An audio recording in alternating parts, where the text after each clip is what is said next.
हमने शहर को दी एक नई पहचान, हम हैं सिंघानिया बिल्डकॉन।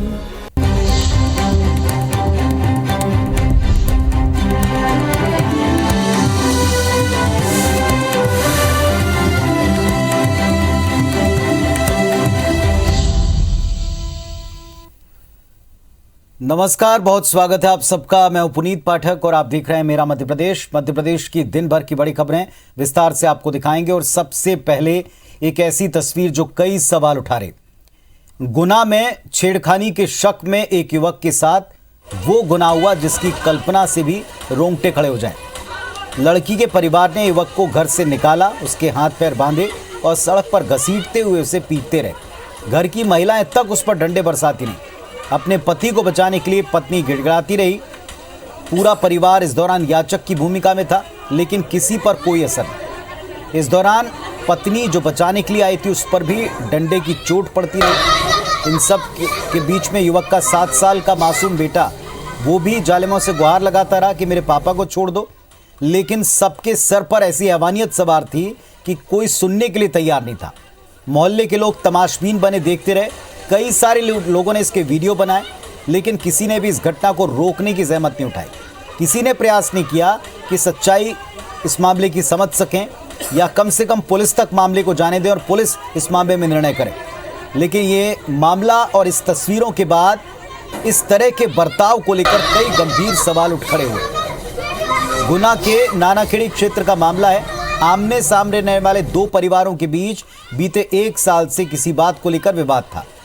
ये थाने पहले मामला पहुंचा। आज सुबह अचानक से साहू परिवार के लोग पीड़ित के घर आ धमके, बेटी से छेड़खानी की बात कही और उसे पकड़कर बाहर लेकर आए।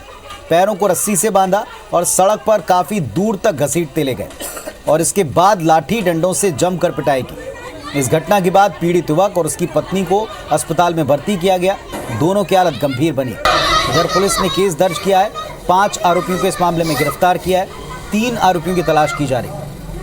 सबसे बड़ी बात यह कि ये सब कुछ सैकड़ों लोगों की मौजूदगी में हुआ। काफ़ी लोग तमाशबीन बने रहे। जाहिर तौर पर कई ऐसे लोग होंगे जो इन दोनों परिवारों को जानते होंगे, उसी मोहल्ले में निवास करते होंगे, लेकिन किसी ने भी इसमें रोकने का या बीच बचाव करने का प्रयास नहीं किया और ना ही वक्त रहते पुलिस को इसकी खबर दी गई। विवाद परिवारों के बीच पुराना बताया गया किसी बात पर।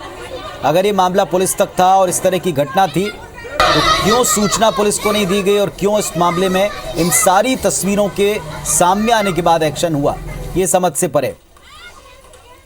एक युवक को बेरहमी से मारा, ये आरोप लगाते हुए कि बेटी के साथ छेड़खानी की। पत्नी गुहार लगाती रही, पत्नी को भी पीटा। 7 साल का बेटा था पीड़ित का, वो भी गुहार लगाता रहा, लेकिन किसी पर कोई असर नहीं।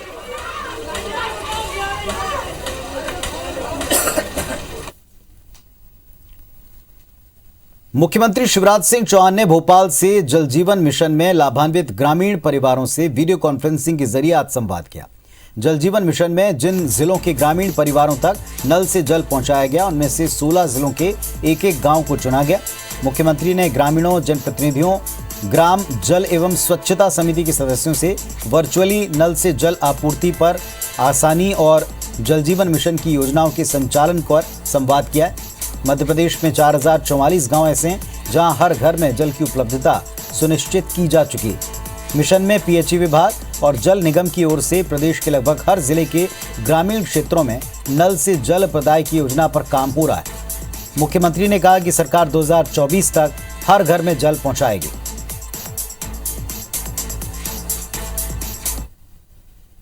हमने 2012 में जल निगम बना के और समूह पेयजल योजना का प्रारंभ किया था।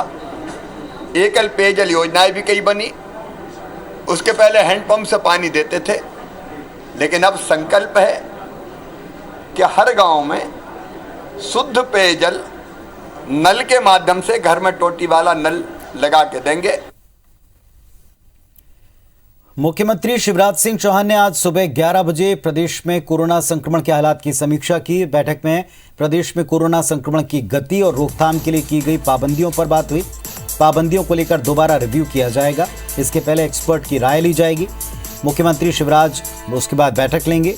मुख्यमंत्री के निर्देश पर प्रदेश में 1 फरवरी से कक्षा 1 से 12वीं तक के स्कूल खुल चुके हैं। आंगनबाड़ी केंद्र खुल चुके हैं। महिला एवं बाल विकास विभाग से सभी कलेक्टर्स को निर्देश भी मिल चुका है। प्रदेश सरकार ने संकेत दिया कि अगर कोरोना को लेकर इसी तरह की स्थिति रहती है तो पाबंदियों को जल्द ही कम करते जाएंगे।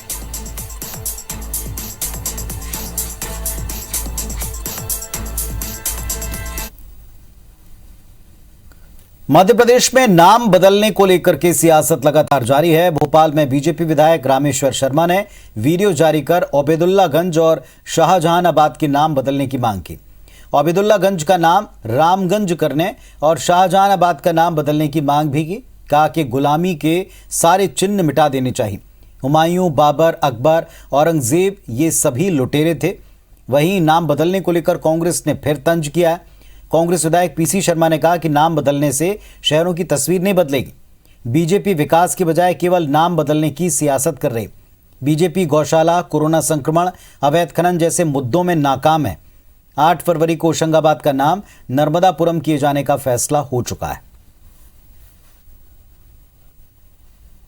अब्दुल्लागंज क्या है, इसको बदलो, रामगंज करो, ऐसे सारे नाम बदलो।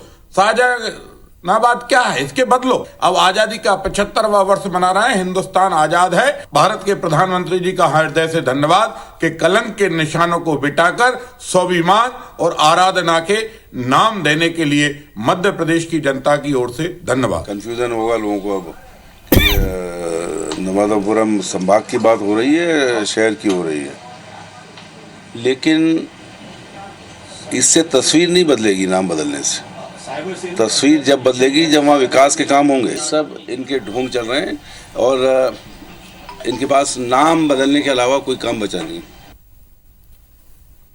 पूर्व मुख्यमंत्री अर्जुन सिंह की प्रतिमा अनावरण के मामले में मैहर से बीजेपी विधायक नारायण त्रिपाठी के पत्र के बाद अब कांग्रेस इस पर मुखर होती दिख रही है। पूर्व मंत्री और कांग्रेस विधायक पीसी शर्मा ने बीजेपी पर निशाना साधा। कहा कि सरकार कांग्रेसी नेताओं के साथ भेदभाव कर रही है। यही कारण है कि लंबे समय बाद भी पूर्व सीएम अर्जुन सिंह की प्रतिमा का अनावरण नहीं हुआ। कांग्रेस इस भेदभाव को नहीं सहेगी। पीसी शर्मा ने विधानसभा सत्र के पहले प्रतिमा अनावरण की मांग सरकार से की। बीजेपी विधायक नारायण त्रिपाठी ने बीते दिनों मामले पर सीएम शिवराज सिंह चौहान को पत्र लिखा था, जिसमें ये लिखा है कि अर्जुन सिंह विंध्य प्रदेश के गौरव और जन जन के नेता रहे हैं। भोपाल के तिराहे पर उनकी प्रतिमा स्थापित की जाना सुनिश्चित हुआ था। सड़क चौड़ीकरण के नाम पर प्रतिमा को व्यापम चौराहे पर स्थापित कर दिया गया, जहां पर लंबे समय से ये प्रतिमा अपने अनावरण की प्रतीक्षा में। ये भी लिखा कि भोपाल नगर निगम के अधिकारियों ने मुख्यमंत्री से अनावरण के लिए समय मांगा है, लेकिन प्रतिमा का अनावरण अब तक हो नहीं पा रहा है। प्रधानमंत्री के बाद का दूसरा नाम उनका आया और नारायण त्रिपाठी जी का बात का समर्थन करता हूं और शासन प्रशासन मुख्यमंत्री जी सबसे आग्रह करना चाहता हूं कि शीघ्र से शीघ्र विधानसभा के सत्र के पहले स्वर्गीय माननीय नेता हमारे अर्जुन सिंह जी की मूर्ति का अनावरण होना चाहिए। हम अपने श्रद्धा सुमन वहाँ पे अर्पित करना चाहते हैं। और भोपाल से हमारे सहयोगी सुधीर इस वक्त हमारे साथ में जुड़ रहे हैं। सुधीर, प्रतिमा अनावरण को लेकर एक पत्र लिखा गया। कांग्रेस के नेता कहते हैं कि उनके नेताओं के साथ भेदभाव किया जा रहा है। जाहिर तौर पर इस पर पलटवार भी होगा। देखिए, निश्चित तौर पर पुनीत, और बात करें तो इस प्रतिमा को लेकर अब सियासत ज़्यादा गर्माती हुई नजर आ रही है। बीजेपी के विधायक नारायण त्रिपाठी ने शुरुआत की थी, पर उसके बाद में कांग्रेस ने अब इस पूरी मांग का समर्थन किया है। अर्जुन सिंह चूंकि कांग्रेस के नेता थे, कांग्रेस के सीनियर नेता हैं और पूर्व मुख्यमंत्री, राज्यपाल, केंद्रीय मंत्री वो रह चुके हैं, लिहाजा कांग्रेस ने अब इसको कांग्रेस के बड़े नेताओं की अपेक्षा से जोड़कर देखा है। नारायण त्रिपाठी के पत्र के बाद में आज कांग्रेस के जो विधायक है, पूर्व मंत्री पीसी शर्मा, उन्होंने साफ तौर पर सरकार से मांग की है कि बजट सत्र से पहले इस प्रतिमा का अनावरण किया जाए। हालांकि नारायण त्रिपाठी का जो पत्र था उसमें मुख्यमंत्री से समय मांगा गया था, क्योंकि जो प्रतिमा में अनावरण के लिए देरी की वजह बताई जा रही थी उसमें मुख्य कारण यह था कि अर्जुन सिंह के जो समर्थक है वो चाहते थे कि मुख्यमंत्री शिवराज सिंह चौहान इस प्रतिमा का अनावरण करें और इस प्रतिमा के अनावरण को लेकर एक बड़ा आयोजन किया जाए। पर लेकिन कोरोना का काल चल रहा था, प्रदेश सरकार कोई बड़े आयोजन करने की स्थिति में नहीं थी, लिहाजा जिसके चलते प्रतिमा के अनावरण में देरी हुई है। पर लेकिन जिस तरीके से नारायण त्रिपाठी ने विंध्य प्रदेश की मुहिम को चलाया हुआ है, उस मुहिम के बाद में अब अर्जुन सिंह विंध्य क्षेत्र के एक बड़े नेता है और पूरे देश के बड़े नेताओं में उनकी गिनती शुमार होती है, लिहाजा बिंदी की अस्मिता से जोड़ते हुए नारायण त्रिपाठी ने इस प्रतिमा के अनावरण के लिए भव्य आयोजन की मांग मुख्यमंत्री से की थी, जिसका समर्थन अब कांग्रेस के नेता करते हुए नजर आए हैं। और आज कांग्रेस के नेता पूर्व मंत्री पीसी शर्मा ने सरकार को साफ तौर पर कहा है कि बजट सत्र से पहले इस प्रतिमा का अनावरण किया जाए, अन्यथा इस पूरे मुद्दे को बजट सत्र के दौरान भी उठाया जाएगा। पुनीत, चलिए, तो कुल मिलाकर इस मुद्दे के ऊपर अब वार पलटवार होने की पूरी गुंजाइश दिखती है, क्योंकि एक बार फिर से पत्र लिख करके इस मांग को उठाया और अब कांग्रेस इसे आगे बढ़ा रही। शुक्रिया आपका इस पूरे जानकारी के लिए। मध्य प्रदेश और राजस्थान में डकैत जगन गुर्जर पुलिस को चकमा देने के साथ जनप्रतिनिधियों को धमकी भी देने लगा है। धौलपुर कांग्रेस विधायक गिरिराज सिंह मलिंगा को धमकी देने के बाद जगन ने मुरैना जिले के दिमनी से कांग्रेस विधायक रविंद्र सिंह तोमर को भी धमकाया। धमकी के बाद गुस्साए कांग्रेस विधायक रविंद्र ने पुलिस पर गंभीर आरोप लगाते हुए कहा कि बीजेपी डकैतों को संरक्षण दे रही। डकैतों को संरक्षण देने में सरकार के लोगों की अहम भूमिका है, इसीलिए डकैत चंबल में अपनी शरण स्थली बनाए। विधायक के आरोपों के बाद पुलिस एक्शन में आई। धौलपुर मुरैना पुलिस ने संयुक्त तलाशी अभियान शुरू किया। देखना होगा कब तक जगन गुर्जर को पुलिस पकड़ पाती।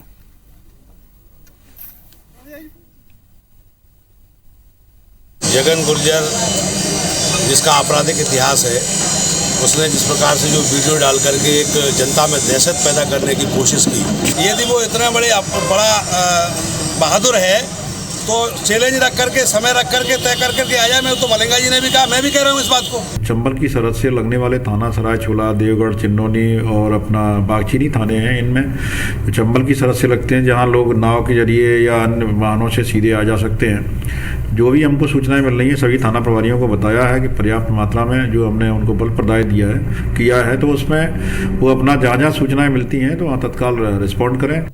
और चलिए अब देखते हैं दिन की बिग न्यूज।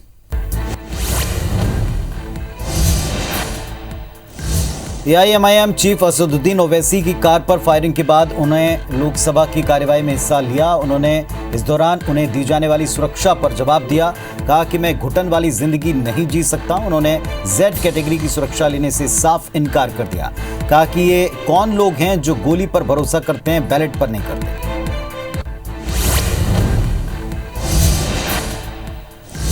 उत्तर प्रदेश में कल एआईएमआईएम प्रमुख असदुद्दीन ओवैसी के काफिले पर हुए हमले के खिलाफ कार्यकर्ताओं ने आज हैदराबाद में विरोध प्रदर्शित किया। इस दौरान केंद्र सरकार और राज्य की योगी सरकार के खिलाफ जमकर नारेबाजी की, दोषियों पर कड़ी कार्रवाई की मांग की।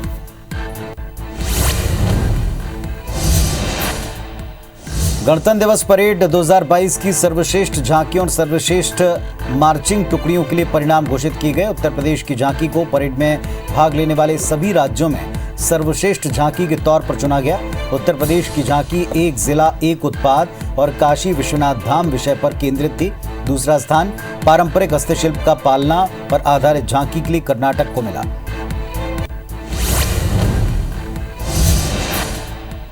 कांग्रेस महासचिव प्रियंका गांधी ने उत्तर प्रदेश के गाजियाबाद में डोर टू डोर कैंपेन पर जनता का समर्थन मांगा। इस दौरान कहा कि उत्तर प्रदेश में पिछले 30 साल में पहली बार सभी 403 सीटों पर लड़ रहे हैं। लॉकडाउन, नोटबंदी आदि के चलते बहुत से छोटे और मध्यम उद्योग बंद होने की कगार पर हैं, उन्हें सहयोग नहीं मिल पा रहा है।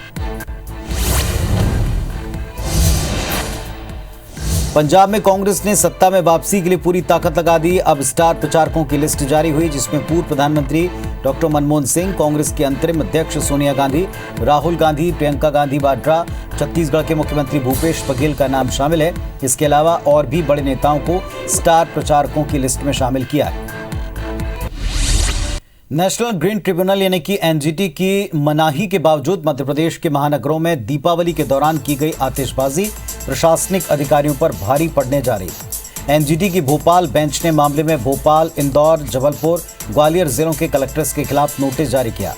एनजीटी ने कलेक्टर से पूछा कि आखिर उन्होंने अपने जिलों में पटाखों पर प्रतिबंध का पालन क्यों नहीं करवाया। जबलपुर के नागरिक उपभोक्ता मंच की तरफ से दायर अवमानना याचिका में कहा गया कि वायु प्रदूषण के मद्देनजर एनजीटी ने 27 अक्टूबर 2021 को खराब एयर क्वालिटी इंडेक्स वाले जिलों में पटाखों को बैन करने और बाकी जिलों में सिर्फ ग्रीन पटाखे चलाने का निर्देश दिया था। कलेक्टर्स की प्रतिबंध का पालन न करवाने से दीपावली की रात 2 बजे तक पटाखे फोड़े गए थे, जिससे वायु प्रदूषण के हालात और गंभीर हो गए। याचिका में लापरवाह अफसरों पर सख्त कार्रवाई की मांग है। ये जो अधिकारी हैं जिनके ऊपर जिम्मेदारी थी कि पूर्व आदेश का पूर्णतः पालन हो, जिससे कि प्रदूषण ना हो। पर ऐसा नहीं हुआ, तो इस याचिका में हमने मांग की है कि इन अधिकारियों से कंपनसेशन वसूल किया जाए। जबलपुर, ग्वालियर, भोपाल, इंदौर इन 4 जिले के कलेक्टरों को नोटिस जारी किया है। इस केस की अगली सुनवाई 4 अप्रैल 2022 को होगी। तो इस बुलेटिन में फिलहाल इतना ही। खबरों अपडेट्स के लिए आप देखते रहें IBC 24। नमस्कार।